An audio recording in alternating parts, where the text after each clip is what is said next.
Hey, it's Elliott Danker, and welcome to a special edition of Dank It Up. It's the Singapore Toys, Games, and Comics Convention, and I'm hanging out today at the Fight Saber booth.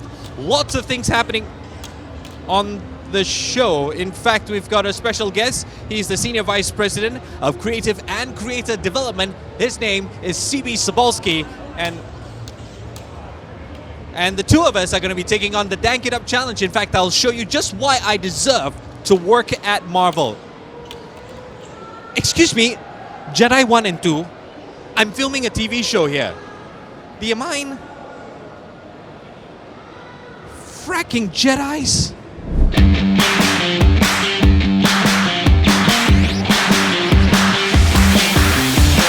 Quick fire round, here we go. 5 questions, answer as fast as you can. Okay. First one, best country you've visited for food? Do I get shot if I don't say Singapore? All right, no. I love it coming here to Singapore for the food, and everybody knows that. I've been eating amazingly well these last 2 days. But recently, the eye-opening place for me for food has been Manila. Yes. Yeah, the food in the Philippines, I think, is very underrated. There's some younger chefs who have been learning from some of the old masters who are bringing, new techniques and using local cuisine to bring a spotlight on the Filipino food and just the way they do pork. And I know everybody here in Singapore likes their pork, that's all those hawker things, but the way they do that, the way they're bringing the local flavor to foods and elevating it was just eye-opening for me. Fantastic. Weirdest fan you've ever met? Oh my God, where do I start? Not me. No, not you. No, you're okay so far. Not yet. Yeah. Okay. I've had people who have just really blown my mind just from the clothes that they wear or the statements that come out of their mouths. One of the weirdest guys, though, was a guy, he was about maybe 6'8", so over 2 meters tall. Okay. He came dressed almost as Jimi Hendrix. Wow. Big afro, dressed in a purple thing. Okay. And his portfolio was literally painted on a door. So he brought he would paint on a door at his house, and he took the door off its hinges and brought the door to the portfolio review. So the whole time I was waiting there, he was standing with this door. I didn't know what was going on, and that was his portfolio. Well, that's crazy. And you asked for the craziest story. Is that not crazy? I'm actually speechless. Okay, craziest thing someone has done for a job. Would that qualify as the craziest thing? Or you got what? I don't know if that's craziest thing to qualify for a job. A lot of the things that the crazy things that fans do is, well, one, they show up at Marvel thinking they could just get a job interview or come in just like any other company, where that's not how it works for the freelance community. The other thing is that the thing that we get, the crazy stuff, is that people send things to Marvel. Because we always say now, online, you have to find a way to differentiate yourself. You have to find a way to get noticed. And when we say that, we mean that with your artwork or the way that you brand yourself or your online personality. Some people think the way to get noticed is that they have to send us things so we'll remember their names. So we get the weirdest stuff sent to Marvel, and it runs from just kind of the normal, where some people get funny, they'll send us pizzas for lunch, or they'll order ice cream from a local delivery service, to other people like stalk online, and if they know you've had a baby, they'll send you baby gifts, or they get really personal, like, oh, my son just started basketball league, they'll be posting, and so basketballs will get sent to the office because they're trying to impress the editors. So it runs between weird and crazy.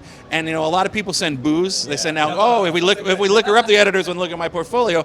But it's that kind of stuff we really can't accept, because what we do is we just, as an office, we either have to send them back, or we auction them off for charity, or we just have kind of a party and we'll enjoy it all together. But it's just don't send crazy stuff to the Marvel offices.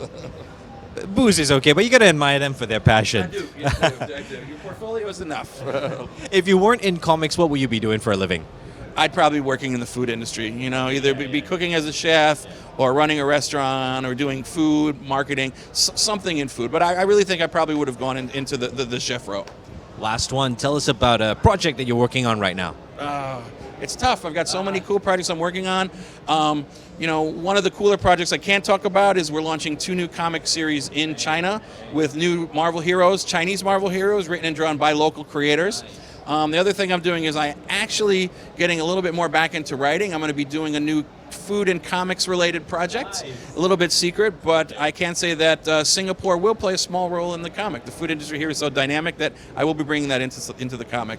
Fantastic, I can't wait to see that. CB, it's time to dive into our Dank It Up challenge. During this challenge, I show you exactly why I deserve to work at Marvel. You ready to dank it up? I am ready to go. I've been waiting for this. I'm here to scout talent. Let's see if you got what it takes. And talent I shall bring you. Let's dank it up. Today's challenge, well, I'm going to be taking on CB Sobolski in a sketching competition. We're going to be drawing one of Marvel's beloved characters, Iron Man. Drawing paper and color pencil, but we'll be doing it blindfolded. It's time to dank it up.